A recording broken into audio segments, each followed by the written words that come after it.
They say love is blind, but obsession, ambition, and betrayal can blind you even faster. Jackson Ward was the poster child of success, a self-made millionaire with a breathtaking estate in the Hamptons, a booming investment empire, and what seemed to be a flawless marriage. Yet behind the pristine exterior, a sinister betrayal brewed. One heated night, Jackson shoved his pregnant wife Isabel to protect his mistress, a moment that would crack his carefully cultivated world. Secrets simmered beneath glittering chandeliers, whispered at elite soirees, and haunted private helicopters en route to secluded European villas. And when the truth emerged, it threatened to destroy everything he had built. Jackson Ward sipped his champagne, eyes sweeping the vast ballroom. The annual East Coast Legacy Gala, held at the famed Ocean Crest Hotel, was the crowning jewel of the social season, attended by the wealthiest and most powerful. Jackson was in his element, moving among tech giants like Jeff Bezos, media titans like Gayle King, and humanitarian icons like Melinda French Gates, who was rumored to appear that night to unveil a new education initiative. Just a decade ago, Jackson had been a junior financial consultant at a small firm in Milwaukee, meticulously calculating every dollar to make rent. Today, at 35, he was a multimillionaire, with investment stakes in commercial real estate, clean energy, and a luxury watch retail brand. His network was formidable, his presence magnetic. He had a taste for tailored suits, a flair for dramatic gestures, and an insatiable appetite for more. More deals, more influence, more recognition.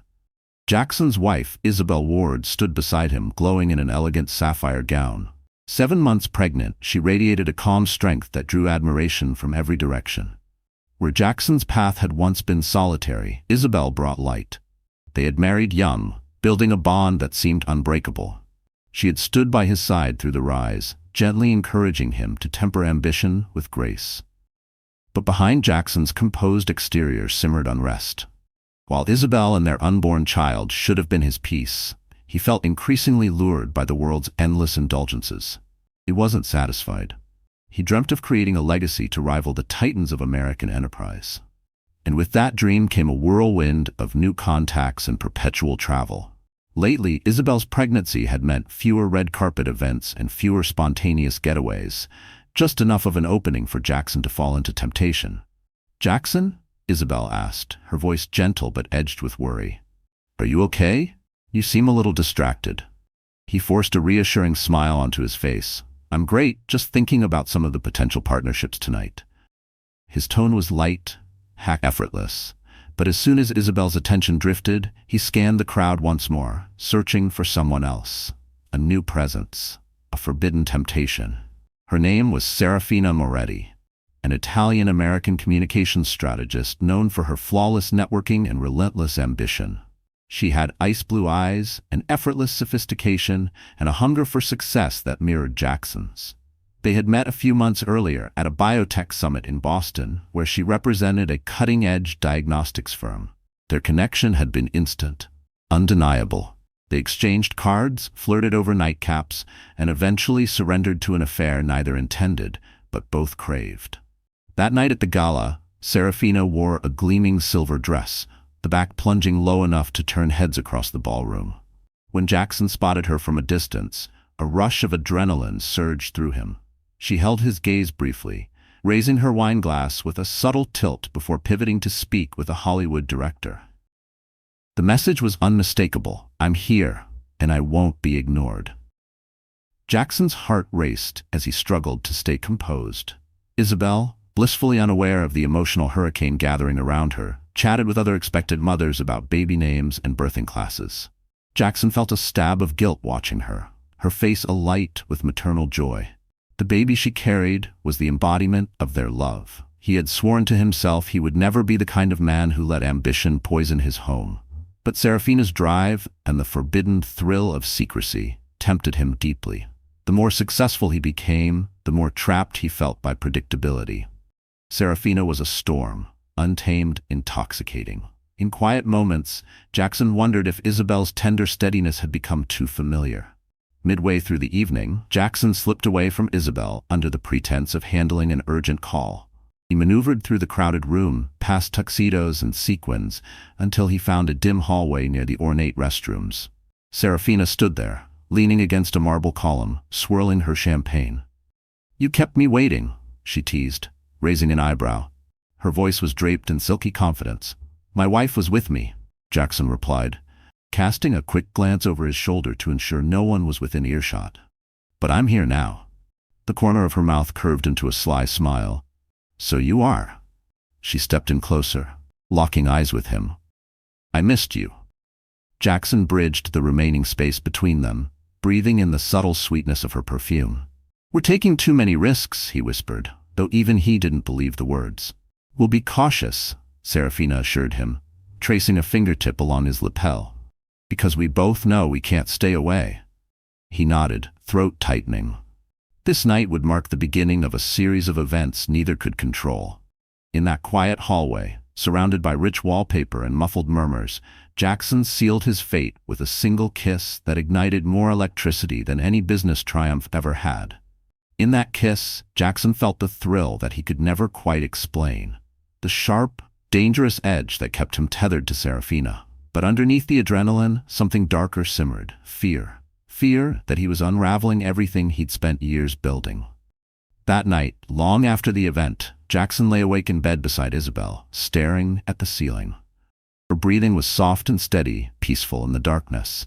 He turned to face her, guilt crashing in waves against his chest. She looked so serene, unaware, and so completely trusting. That trust, so freely given, felt like a blade twisting in his gut. For the first time, he questioned whether he deserved to be a father at all. What kind of man risks everything at the moment he should be most present? Anymore? Is something wrong? Jackson lifted his head from his laptop, exhaustion in his eyes. He forced a reassuring smile. "I'm fine, Isa. This new deal is massive. I'm just trying to keep it all together so we can—" He paused, reaching for the right words. "So we can build the best life, for us and the baby." She stepped over, gently resting her hand on her belly. "I know you're doing everything for us," she said softly, "but lately I feel like something's changed in you." Guilt pressed hard against him. He got up and walked to her, placing a hand over hers. He could still remember the exact moment she told him she was pregnant, the overwhelming rush of emotion, the tears he'd barely held back. "I'm sorry," he whispered. "I promise, once this deal is finalized, I'll slow down. We'll have more time. This is just temporary."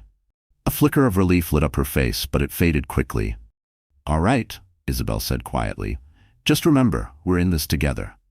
Jackson pulled her into an embrace, though inside, the crushing weight of his double life threatened to collapse his chest. His arms wrapped around her, but his mind was miles away, trapped in a quiet panic, counting the lies, wondering when one would finally slip and destroy everything. As much as Isabel grounded him, the chaos was always looming. His phone buzzed. A text from Serafina. As Isabel looked away, he couldn't stop himself from checking it. The message read, "I miss you. I need to see you tonight."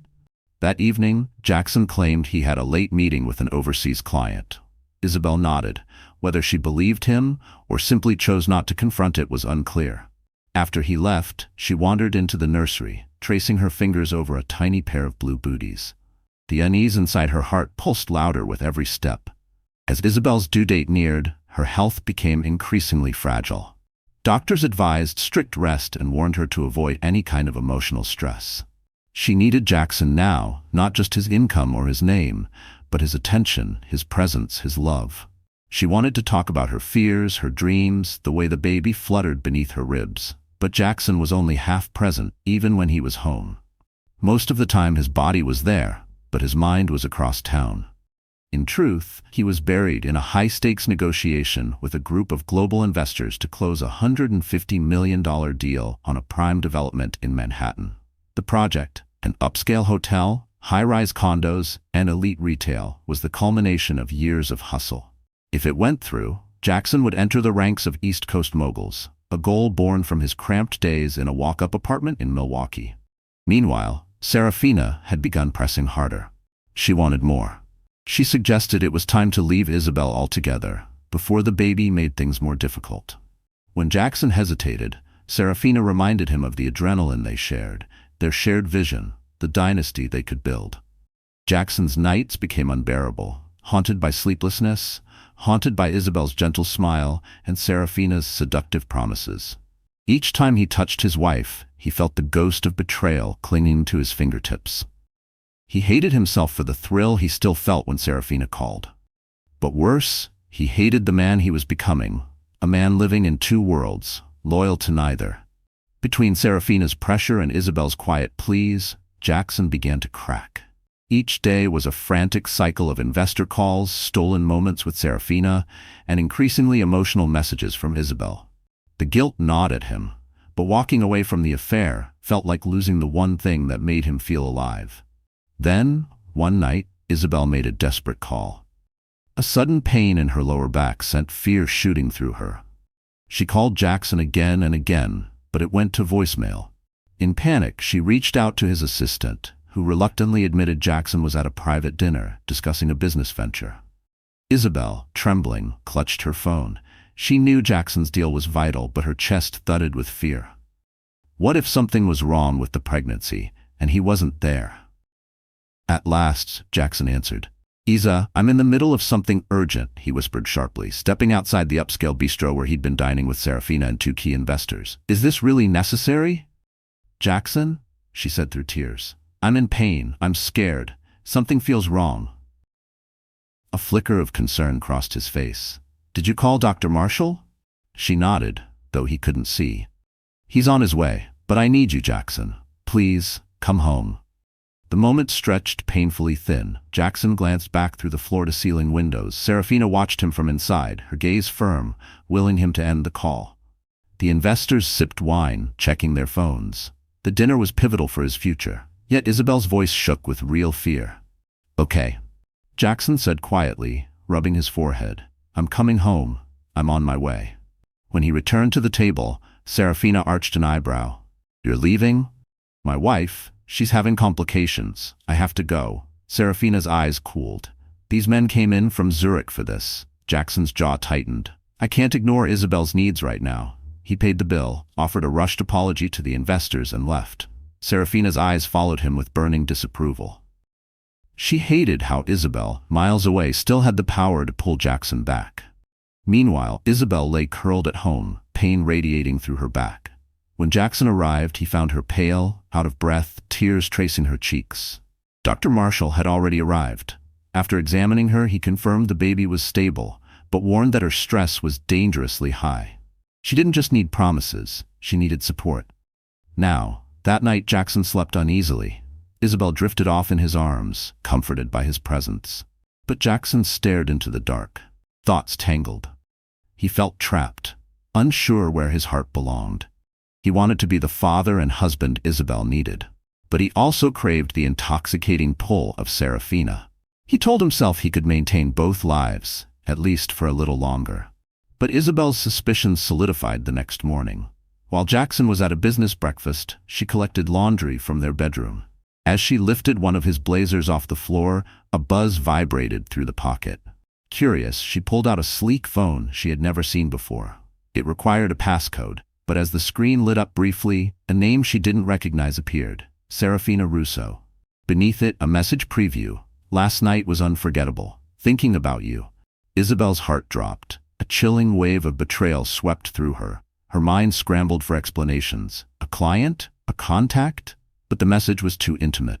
She sank onto the bed, hand trembling around the phone.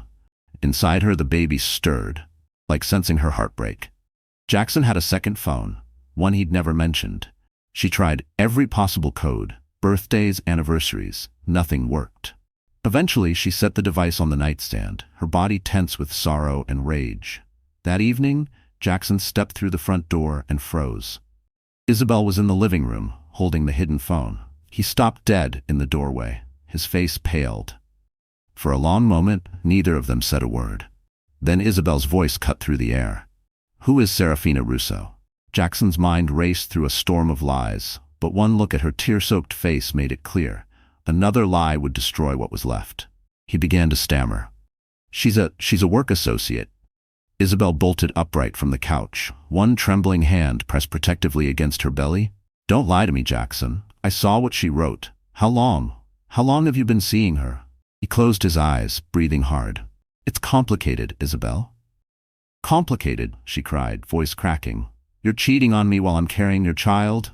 He stepped forward, arms outstretched in a desperate attempt to calm her. I never wanted to hurt you, Serafina, and it just happened. I swear it doesn't change how I feel about you.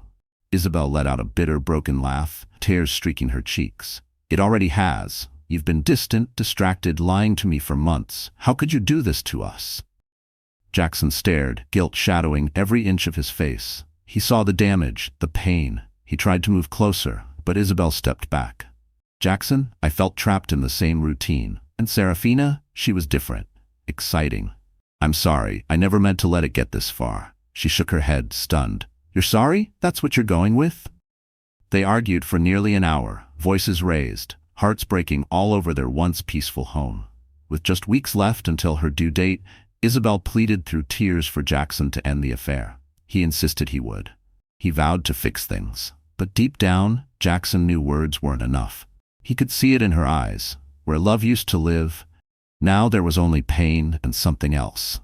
Distance. The kind that scared him more than her fury. The kind that meant she no longer saw him as her partner, but as someone she had to protect herself from. When the yelling finally quieted, Isabel was physically drained. Jackson guided her to bed, brought her water, rubbed her back. Though she let him touch her, the betrayal pulsed inside her with every breath. She wanted to believe him, but Serafina's grip on him was deep, too deep. Even after Jackson promised to end it, Serafina wasn't ready to let go. When Jackson tried to walk away, she struck back with practiced emotion and sharp accusations. I gave you my time, my loyalty. You swore we were building something powerful, she snapped. You don't get to disappear just because your wife found out. Jackson felt trapped, torn between her fury and the magnetic pull that had once drawn him in. You don't get it, he said. Isabel's pregnant. This affair is breaking everything. Serafina's eyes burned. Don't insult me. I know exactly what's at risk. But you think you can use me and leave? You shared so much. Remember the NDA you signed for your hotel project? You confided in me, leaned on me when no one else understood. If you walk away, I'll be holding more than heartbreak. I'll be holding your secrets, the kind your competitors would pay to hear. Jackson's stomach dropped. He had told her things, too many things. She knew how to apply pressure and where it would hurt most. As he walked out of Serafina's penthouse that night, his heart pounded, not with desire, but dread. The very person who once made him feel invincible now held the power to destroy everything. Backed into a corner, Jackson resumed seeing Serafina, though now in secret. He lied again to Isabel, telling her he was finalizing work before stepping away to focus on family. Isabel, broken but still hopeful, tried to believe, but she wouldn't let him attend her appointments. Not until he proved she was gone. And then it happened. On what should have been a night of celebration. Jackson had closed the massive deal. The property was his. He returned home electrified by the win, but worried about keeping up the lie. Isabel was in the living room, folding tiny clothes. She looked up at him, the pain and exhaustion etched deep in her face. Before Jackson could speak, his phone buzzed. Serafina again, Isabel said coldly. She threw him a sharp, accusing look. Are you still in contact with her? He swallowed, nerves tightening. It's about the hotel project, he lied. Strictly professional. Isabel stared at him, her voice shaking with fury. I've tried to be understanding, Jackson, but I'm done with the lies. Our child is due any day, and you're still chasing that woman. I need you to choose, me and our baby, or your affair. Jackson's phone buzzed again. Before he could react, Isabel snatched it from the table. She read the new message from Serafina. I miss you, Jackson. Let's celebrate tonight. Rage surged in Isabel's eyes. It's not just business. You keep lying and She choked on her tears. I can't do this anymore. Jackson lunged forward, trying to grab the phone. Give it to me, he yelled, panic and guilt colliding. Their voices rose, bouncing off the marble floors and high ceilings of their elegant home. Isabel held the phone tight to her chest. Jackson, frantic, reached again. In one reckless second, driven by desperation, he shoved her, harder than he meant to. Isabel stumbled. She was far along, unsteady. She fell backward, hitting the hardwood floor with a heavy thud. Time stood still. Isabel's eyes widened, her face twisted in pain, and a strangled cry escaped her lips. Jackson froze, horrified. Then he dropped to his knees beside her. "Oh God, Isabel, I didn't mean to. Are you okay?" She whimpered, both hands clutching her belly. Agony shot through her, stealing her breath. I think something's wrong." Jackson's vision narrowed. Nothing else existed. He scrambled for his phone, ignoring Serafina's messages, and called 911. As he stammered their address to the dispatcher, Isabel lay curled on the floor, tears falling, panic in her eyes. In those awful minutes before the ambulance arrived, Jackson held her hand, his apologies frantic and endless. He could barely breathe, crushed by what he had done. That one impulsive act, born from rage and fear, had changed everything. Paramedics arrived quickly, lifting Isabel onto a stretcher, attaching monitors to her belly and arms. She winced at each jolt. Jackson rode with her in the ambulance, panic twisting his insides. The paramedics asked routine questions, but Jackson felt like each answer exposed his guilt. At the hospital, they rushed Isabel into an exam room.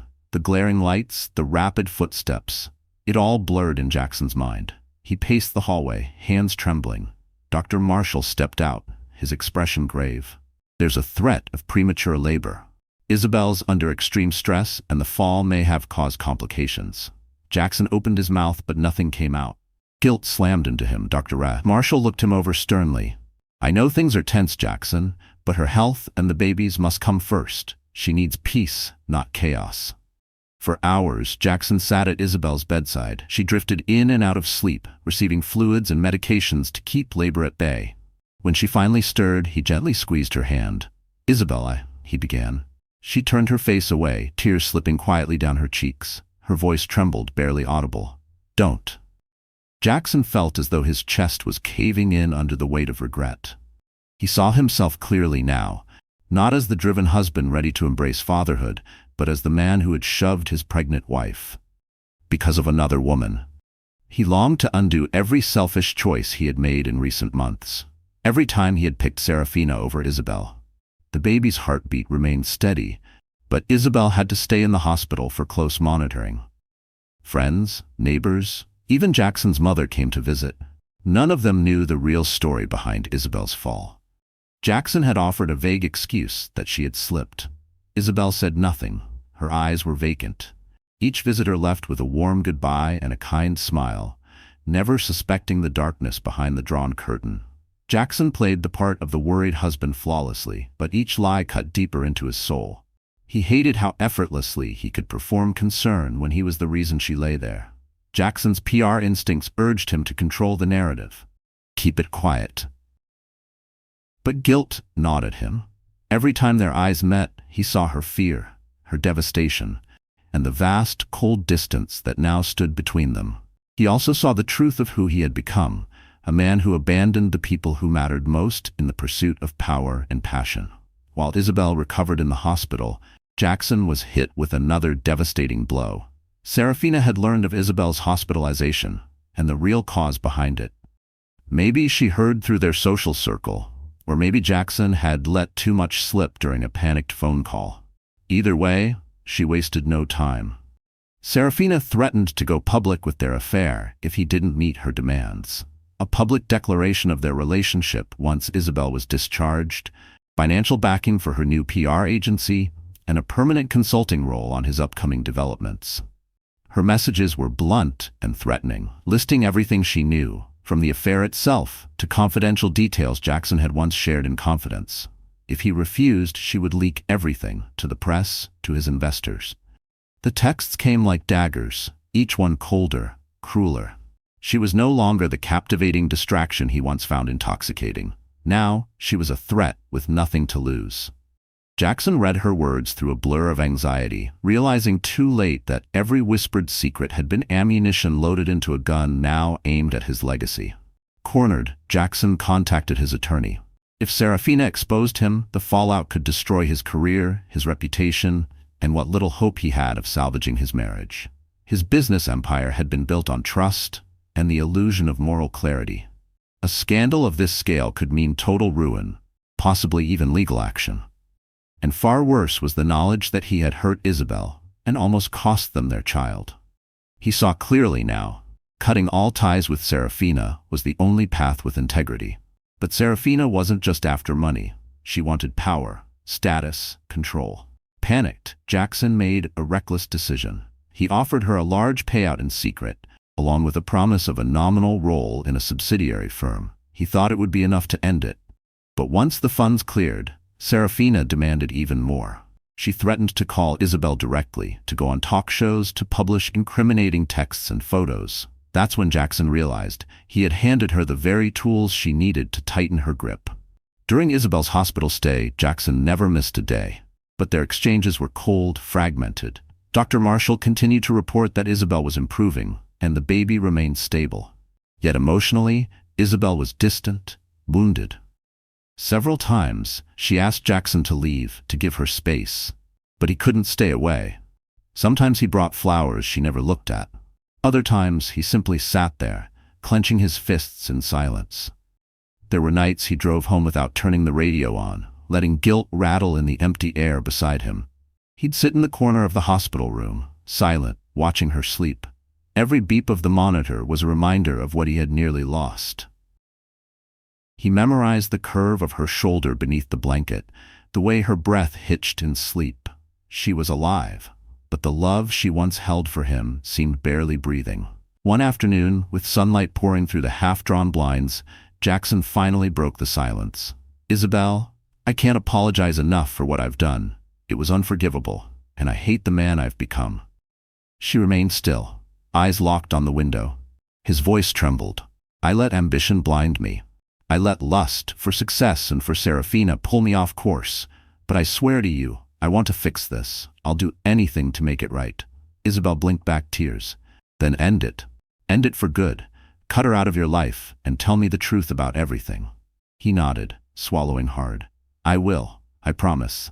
She turned to him, her eyes searching his face for any hint of a lie. "Jackson, this isn't just about you and me anymore. I'm bringing a child into this world, and I can't live in this chaos. If you want to make things right, you have to be honest and put our family first. Really put us first." Jackson reached for her hand, and relief swept over him when she didn't pull away. "I will, Isabel.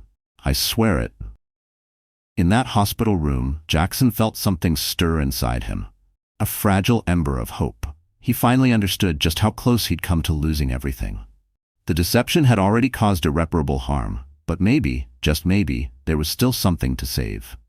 Grasping for redemption, Jackson requested one final meeting with Serafina at her high-rise in downtown Chicago. He didn't come empty-handed. His legal team had prepared a cease-and-desist letter, warning Serafina that any continued attempts at blackmail would trigger swift legal retaliation. He also brought a single check, returning the hush money he had once paid. This time, there would be no more bargaining, no more backdoor arrangements. Serafina met him at the door in a sleek black dress, her expression ice-cold. "So you finally decided to crawl back," she said, stepping aside to let him in. Jackson stepped inside, noting the sharp lines of her modern apartment and the glittering skyline beyond the glass walls. "I'm not here to crawl back," he replied, voice unwavering. "I'm here to end this, for good." He placed an envelope on the coffee table. "That's from my legal team. It outlines the legal consequences you'll face if you continue to blackmail me or spread defamatory claims." He slid a check forward next. "This is the exact amount I previously gave you. I'm not buying silence. I'm severing leverage. You no longer get to twist this into a story of investment or loyalty. It's over." Serafina's face darkened. "You think some paper can scare me? You think I care about your attorneys?" "I think you'll care about the lawsuits and charges that'll come your way if you lie or leak anything beyond the truth," Jackson shot back. "You want to admit we had an affair? Fine, I'll face that. But if you try to damage my family or my business with half-truths or fabrications, you'll regret it." Serafina gritted her teeth, pacing. "You're throwing everything away, Jackson. We could have been unstoppable." Jackson looked at her, remembering the rush of excitement, the allure of ambition she brought. But all he felt now was sorrow for who he'd allowed himself to become. "I have a family, Serafina. My wife and child come first," she laughed bitterly. "Now you remember your family? After all we shared?" His gaze steeled. "I made mistakes. Serious ones. But this ends here. No more deals, no more apologies. Do what you think you have to, but stay out of my life." His tone stopped her. She looked at him, not with seduction or anger, but with something like hesitation, almost curiosity. Then her lips curled into a sneer. "Fine, but don't think for a second that I can't destroy your reputation. Go ahead, try living in that perfect image of yours once I'm done." Jackson turned for the door. At the threshold, he paused. "I'm sorry," he said quietly. "Sorry for misleading you, but this is the end." With that, he walked out into the corridor, shoulders tight with tension. He half expected Serafina to run after him or to throw another round of sharp words, but all he heard was the final slam of the door behind him. Though anxiety twisted in his gut, it was the first time in months Jackson felt something close to clarity. Word of Jackson's affair did eventually leak into certain circles. Serafina, livid, fed just enough rumors to spark a mild scandal among Chicago's elite. A few tabloid sites ran speculative pieces about Jackson's personal life, but none could confirm the affair with hard evidence. Some investors began to pull back, prompting Jackson to hold a press conference where he assured the media that his private life would not disrupt business operations. His legal team also threatened lawsuits against any outlet publishing unverified claims about the incident with Isabel. Meanwhile, Isabel was discharged from the hospital, ordered to remain on strict bed rest until her delivery. Jackson moved back into their residence, dedicating his time to her care. Tension remained palpable. Isabel often turned away when he approached, her memory of the shove, of the betrayal, still raw and immediate. But Jackson persisted, determined to prove his remorse wasn't fleeting. Every morning began the same. A quiet knock on her door, a tray of warm oatmeal and fruit, his eyes searching hers for permission to enter. He didn't speak much unless she did first. He waited, sometimes in silence, for her to trust him again. He canceled social engagements. Business calls were trimmed to a few minutes, taken in another room. Every day, he read aloud to Isabel, followed the doctor's meal plan, and helped with anything she needed, from propping pillows to soothing her swollen ankles. Gradually, the wall she'd built began to weaken, letting faint rays of hope seep in. One late afternoon, Isabel looked at him and whispered, "I'm scared." He placed his hand gently over hers. "Scared of what?" Her eyes welled with tears. "That you'll hurt me again. Not just physically, but emotionally. I don't know how to trust you anymore." Jackson's throat tightened. He knelt beside her, heart aching. "I understand. I can't promise it'll be easy, but I'll spend the rest of my life proving that you can trust me again." His voice cracked as he said it, because he knew it wouldn't be enough. Not yet. But she didn't pull her hand away, and that alone made his heart beat differently. She studied his face where guilt and sincerity collided. "I want to believe you." He pressed a kiss to the back of her hand, letting his tears fall. "I love you, Isabel. I let darkness cloud that truth, but I do love you." Time dragged forward slowly. Communication between them began to heal, piece by fragile piece. Isabel started sharing her fears about labor and motherhood. Jackson reassured her again and again, echoing Dr. Mitchell's confidence that the baby would be healthy. Though cracks remained in their marriage, they fought together toward a shared goal, a safe birth and a chance at rebuilding. Nights grew softer. She let him sit beside her without flinching. Some evenings, they even laughed, quiet, tentative moments that reminded them of what used to be. It wasn't love restored, but it was something. On a sticky summer night, Isabel went into labor. Weeks of immobility ended in a flurry of contractions strong enough to send them racing back to the hospital. Jackson held her hand the entire ambulance ride, trying to soothe her between waves of pain. Redemption, he felt, rested in that grip. At the hospital, Isabel was rushed into delivery. Jackson stayed by her side, banishing the memories of their last visit to that very room. Dr. Mitchell and her team moved swiftly, hooking Isabel to machines. Labor was tense, her body still strained from the fall, the baby's heart rate fluctuating. Hours blurred together. Isabel screamed and sobbed through the pain. Jackson held her hand, murmuring encouragement, his own tears soaking his collar. Every fiber in his body braced for the worst. He couldn't shake the image of that night, his anger, the fall, the fear in her eyes. All he wanted now was for his child to arrive safely. And then a sharp cry broke the air. Dr. Mitchell lifted a tiny baby boy, wrapped snug, lungs announcing his arrival to the world. Isabel sank into the pillows, tears of sheer relief pouring down her cheeks. Jackson froze, breath caught, emotions colliding. guilt, gratitude, and love crashing over him in waves. The nurses placed their newborn on Isabel's chest. She stared down at their son, hand trembling as she stroked his delicate face. Jackson leaned in and kissed her forehead. "He's beautiful," he whispered hoarsely, tears falling unchecked. "Thank you for giving us this miracle." Isabel locked eyes with him, a fragile smile forming at the corners of her lips. In that raw moment, no words were necessary. Their baby's tiny heartbeat pulsed between them, weaving a bond that overshadowed every betrayal and lie, at least for that moment. The hospital room grew quieter as days passed. The monitors no longer beeped an alarm. Nurses spoke in low, gentle tones. Isabel's condition had stabilized, and Mason, small, warm, and bursting with life, was now the still center of it all. But the healing wasn't charted on clipboards or monitored through machines. It unfolded slowly, painfully, in the delicate silence between Isabel and Jackson. Each day, Jackson showed up. He brought fresh lilies, held Mason without being asked, and remained beside Isabel without pressing for absolution. He read her poetry, passages from old letters he had once written but never delivered. He sat in silence when that was all she needed. There were no sweeping apologies, just presence. And that, more than he realized, mattered. He had once believed that grand gestures could fix anything, lavish gifts, eloquent speeches, but now he understood the value of simply being there. The sound of his quiet breathing, the warmth of his hand nearby, it spoke more than any words could.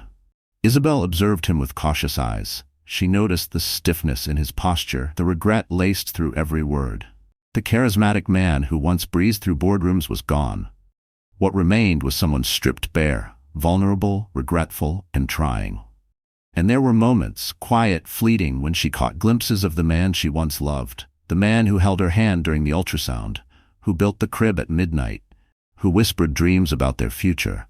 That man had disappeared for a while, but maybe not completely. One evening, after Mason had fallen asleep in her arms, Isabel spoke in a quiet voice. "I never thought I'd end up here," she said, voice like wind through a cracked window. "Not just in a hospital bed, but here, with you, questioning whether I'm foolish to let you stay." Jackson, seated at her side, looked up slowly. "You're not foolish." "Maybe I am," she murmured, tears brimming. "After everything, what you did, what you hid, what you almost destroyed, you don't just get to walk back in and expect me to pretend it didn't happen." "I'm not asking you to pretend," Jackson said, his voice even. "I'm asking you to give me a chance to be different." She turned away, staring at the dimly lit monitor beside her bed. "Do you have any idea what it felt like? Lying on that floor, thinking I might lose our son? Thinking I might have already lost you?" Jackson's throat constricted. "I see it in your eyes every day, and I hate that I'm the reason it's there." "I loved you," she whispered, "even when it all started slipping. I kept believing. I made excuses. I thought we were just changing, not falling apart." Jackson reached across, placing his hand over hers. "I don't deserve the love you gave me. I don't, but if even a sliver of it remains, I want to earn it back." Isabel stared at their joined hands, his worn with guilt, hers hesitant with hurt. She wanted to pull away, but she didn't. "I don't know if I can ever forget," she said. "I don't know if I should." "You shouldn't," he replied. "I can't take it back, but I can promise you this. Serafina is out of my life. I've shut it all down. The firm, the chase, the ego. I see it now. It was all a way to hide from myself." She didn't respond. He continued. "But being here, watching you bring Mason into this world, watching you survive what I put you through, it broke me open. I don't want what I had. I want this. I want you. I want him." Isabel closed her eyes. The pain was still there, but so was something else. Something quieter, more cautious. Hope. "I'm not making any promises," she said at last. "You don't just get to pick up the pieces and pretend they were never shattered." "I know," he said. "I need boundaries. I need space. And if I see even the smallest crack of dishonesty, if I feel unsafe for even a moment, I'll walk away and never come back." He nodded slowly. "I wouldn't expect anything less." For the first time in weeks, a flicker of ease softened her features. She glanced down at Mason, who stirred gently in her arms. "We named him Mason," she said. "It means one who builds." Jackson smiled faintly. "That's perfect." The next morning, Isabel was discharged. Jackson insisted on driving her home. He opened every door, carried each bag, adjusted her seat, not because she asked, but because he needed to. Back at the house, the silence felt different. The once vast, echoing residence had changed, not in structure, but in soul. Isabel walked through the rooms like she was seeing them for the first time. Every framed photo, every nook that once felt haunted. In the nursery, she laid Mason in his crib and turned to see Jackson standing in the doorway, watching her. "You sure this is where you want to be?" she asked. "Yes," he said. "Not because I don't have anywhere else to go, because this is the only place I want to be." She didn't smile, but she didn't turn him away either. And for now, that was enough. The weeks after Mason's birth blurred into a haze of sleepless nights, quiet lullabies, and hushed apologies. Life slowed to the rhythm of a newborn, fragile, uncertain, and beautiful. But beneath the surface of feeding schedules and diaper changes, there was something more intricate forming, something far more fragile.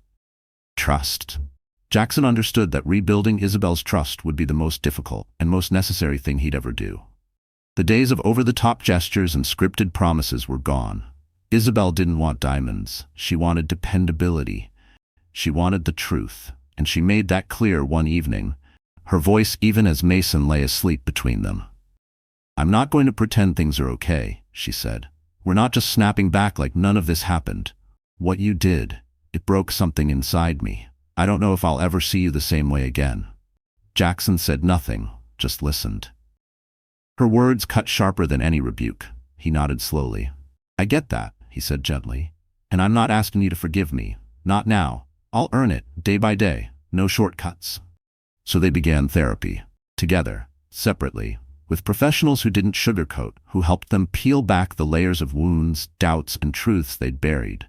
They faced the reasons behind Jackson's betrayal, Isabel's quiet pain, and the emotional distance that had taken root long before Serafina ever appeared. Isabel opened up about her hurt, the countless nights she felt invisible, the seasons when Jackson chose ambition over affection. Jackson admitted his insecurities, the fear of being average, the craving for validation that drove him outside the home. There were tears, explosive arguments, sessions where Isabel walked out, and stretches when Jackson questioned if they would ever truly recover. But there were breakthroughs too. Isabel returned to painting, converting a spare bedroom into a studio. The scent of oil and canvas returned to their home, along with a glimpse of her former self, vivid, creative, open. Jackson pulled back from business. He appointed a new COO to handle day-to-day operations and carved out time each afternoon to be present, not just in body, but in spirit. He read to Mason, learned to prepare simple meals for Isabel, and started journaling, something their therapist had encouraged. Gradually, the house began to shift. The echo of leather heels and conference calls gave way to baby laughter, the gentle shuffle of slippered feet, and the soft rustle of pages during midnight reading sessions. Isabel noticed. She noticed when Jackson declined a major keynote offer to attend Mason's first pediatric checkup. She noticed when he silenced his phone without needing a reminder. She noticed when he sat beside her each night, not as a man scrambling to justify himself, but as one simply trying to understand. And although the memory of the shove, the deception, and Serafina's name still lingered like a phantom, Isabel began, deliberately, cautiously, to trust again. Not in perfect fairy tales, but in persistence, in humility, in growth. Their story had ceased being about flawless love. It became about reconstruction, one tender, tentative step at a time. Sunlight streamed through the tall windows of the Duval residence, casting a golden hue across the nursery's polished wooden floor. A full year had passed. 12 long, exhausting months since the night everything nearly shattered. But now, laughter filled the rooms, balloons rustled in the breeze, and the scent of vanilla cake drifted in from the kitchen. Mason Duval was turning 1. The celebration was understated by past standards. No influencers, no photographers, no elaborate catering. Just a small circle of relatives, longtime friends, and the few who remained when everything else collapsed. Laughter rippled through the backyard, where folding chairs dotted the lawn and a banner swayed. "Happy first birthday, Mason." Isabel stood near the patio, a glass of lemonade in hand, her eyes fixed on Mason as he sat in his high chair, tiny hands smashing cake with wild delight. Beside him, Jackson crouched low, grinning with abandon, frosting streaked across the cuff of his sleeve. A soft smile crept onto Isabel's face. She hadn't forgotten, she never would. The shove, the betrayal, the hospital, the heartbreak, they lived within her, tucked in quiet corners of her memory. But today wasn't about that pain. It was about what they'd fought to rebuild, and what they still hoped to become. When the guests left and the last bits of confetti were swept away, the house settled into a calm quiet. Mason slept upstairs, worn out from the celebration, while Isabel and Jackson found themselves in the living room, seated on the floor amid ribbons and wrapping paper. She glanced at him, her voice gentle. "He had a good day." Jackson nodded, eyes on a half-unwrapped box. "He did, and you looked happy today." A pause hung between them. "I was," she said. "Not because I forgot, but because we made it here." Jackson turned to her, his gaze open, unguarded. "I know I'll never undo the past, and I wouldn't expect you to forget. But I hope, more than anything, we can keep moving forward. Keep building something real." He reached out, placing his hand softly over hers. She didn't pull away. Instead, she glanced down at their intertwined hands and released a slow, measured breath. "I never thought I'd say this, but I believe you. Not because of the words, but because of what you've done. You didn't just apologize. You proved you meant it. That's what counts." Jackson's eyes glistened. "You count. You and Mason, you're my whole world." They sat together in silence, the heaviness of shared wounds lightened by the stillness of mutual understanding. A few minutes later, Mason stirred upstairs, his muffled cry drifting through the quiet house. Isabel moved to rise, but Jackson gently placed a hand on her arm. "I've got it," he said. "You rest." She watched him ascend the staircase, and for the first time in a very long time, she felt something shift inside her. Not blind trust, not naive hope, but earned, careful, fragile peace. In the stillness of the life they were piecing back together, Isabel knew that challenges still lay ahead. But after all the storms they'd weathered, this felt like a beginning. And for now, it was enough. So that's how the story ends. Raw, painful, but quietly hopeful. And if you're still here with us, dear friends, after everything, after every tear, every twist, every moment of doubt, then maybe something in the story spoke to you. Maybe, just maybe, a part of your heart felt seen. Because this wasn't just about Jackson and Isabel. It's about how easily we stray and how hard it is to come back. You see, real healing doesn't come with perfect closure. It comes with the slow, honest work of rebuilding trust, one breath at a time. It's messy, uncomfortable, and often painful. But as the Stoics say, "He who conquers himself is the mightiest warrior." Seneca. Jackson had to confront his ego, strip away the ambition, and look honestly at the wreckage of what he'd become. And Isabel, she taught us that forgiveness isn't weakness, it's strength. A strength rooted in boundaries, in self-respect, and in the courage to see if love can survive truth. This story is a testament to what the Stoics knew so well. Life doesn't promise fairness. But how we respond, how we grow from our lowest moments, that's where true character is built. As Marcus Aurelius wrote, "The impediment to action advances action. What stands in the way becomes the way." So let's take this in, not as a story about perfect love, but about the kind of love that chooses to rise again after falling apart. If you found yourself moved, please like, share, and subscribe to our channel. Your support keeps stories like this alive. Let's walk together, through heartbreak, through redemption, through the messy middle, towards something better. You matter. Your healing matters. And no matter what chapter you're in, remember, rebuilding is always possible.